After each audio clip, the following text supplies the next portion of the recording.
Hello and welcome to TechRaven. Well, today I've got one for you photographers, or rather those of you who are thinking of getting into film photography, because today I'm going to show you the correct way of loading 35mm film into a 35mm film camera such as this Nikon FM2N.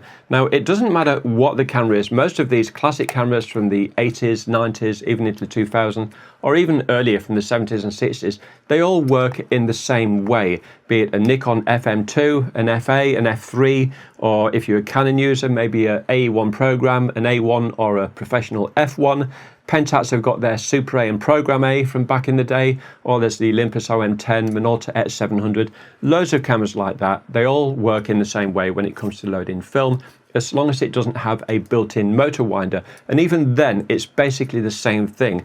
This Nikon FM2, it's totally mechanical and manual, so there's no built-in winder. It's all done by hand, like so.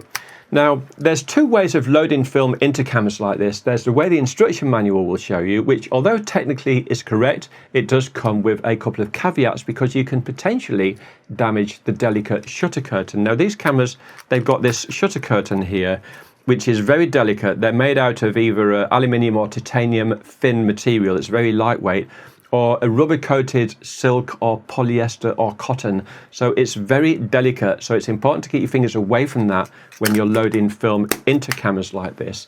So I'm going to show you two ways of doing it. I'm going to show you that way, and I'm going to point out the potential ways that you can damage the shutter and show you how to avoid doing that. And then I'm going to show you my way of doing it, which I think I wouldn't say it's better, but for me there's less chance of damaging the shutter the way I do it. So I'm going to show you both ways, and then you can decide for yourself which way you would prefer to use going forward. Or it could be that after a few months, when you've put several rolls of film through your camera, you can try them both and you'll probably end up settling on one. So I'm now going to cut away and show you how to load film into this camera. Okay, so I'm just quickly going to cover the all-important topic of ISO film ratings. Now, this is probably more important to those who are new to film photography. Maybe you've been shooting on digital for several years and this is your first venture into film photography. Now, we all know how ISO ratings work on digital. When you change the ISO setting, you're simply changing the sensor's sensitivity in the camera.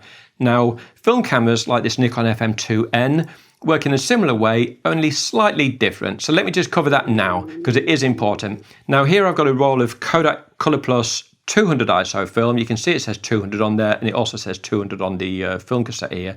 So we know it's a 200 ISO rated color negative film. So it's important to make sure that on the camera, you have the ISO set to 200 to match it. Now on this Nikon, it's simply a case of lifting this up and you just turn this dial until it gets to 200 like so. And once you're set to 200, you're good to go. Now, yes, I know there's such a thing as pushing and pulling film, but that's outside the scope of this video. Now, you'd be amazed at how many people forget to do that. It could be that somebody's been shooting 200 ISO film like this and the camera's set to 200, and then next week they buy a roll of 100 ISO film and forget to change the setting on the camera. And what that means is the camera thinks there's 200 ISO film in the camera, but there's only 100 ISO film in it. So you're going to have slightly faster shutter speeds and you're going to be working at slightly smaller apertures. And that basically means that your photographs are all going to be underexposed by one stop. So don't forget to change that. Okay, so let me just move that out of the way and get on with how you load the film into this camera. Now, most cameras will have a little safety lever like this one here to prevent you from accidentally lifting up this rewind knob and popping the back open and exposing the film mid-film, which you wouldn't want to do. So on this Nikon, you just hold that there and pull up this lever, and when you put it all away, the back is going to pop open like so. Okay, now, the way the instruction manual tells you how to do it is to take the film, plonk it in this side, push this down so it holds it in place, pull the leader out and pull it across, a good way, and then you're going to basically feed it into one of these slots here.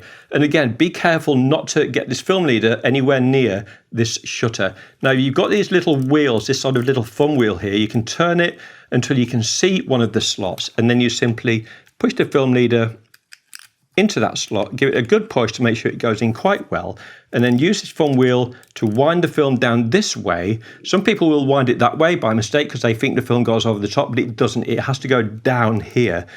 And you just wind it just enough until you can see that these little plastic perforations are going into the perforation holes on the film. And then once you're there, you can just give it a little wind like that to make sure it's going to go across, take a picture, and you can check here to make sure it's all on this take-up spool and that the actual sprockets here are going through the perforations in the film. And then you simply close the back. And what you have to do now, well, you don't have to do this, but you can take up a little bit of slack here just by giving this just a tiny bit of a wind, not too tight, just a bit. So when you wind it on, you can watch this here to make sure it's turning.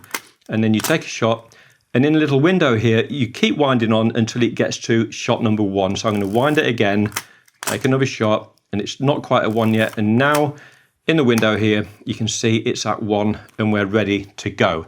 So that is how the manual will tell you how to load the film. Now what I'm going to do, I'm just going to push the button on the bottom of the camera, rewind this, not all the way, just enough that the leader is still going to be sticking out like this. And then I'm going to actually remove the film and show you how I do it. So let me just wind this back in. When you get it from the shop, it will have about that much leader poking out.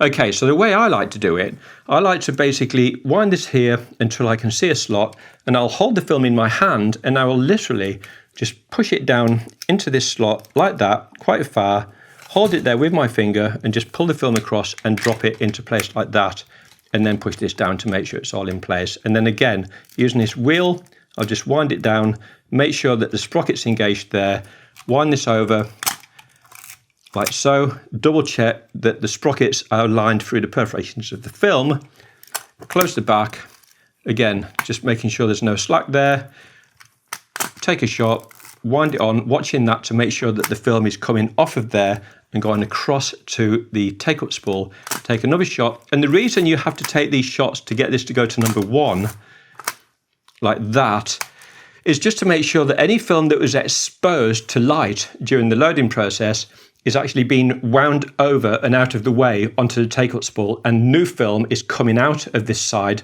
ready for your first photograph. So that is how you load film into a 35mm film camera.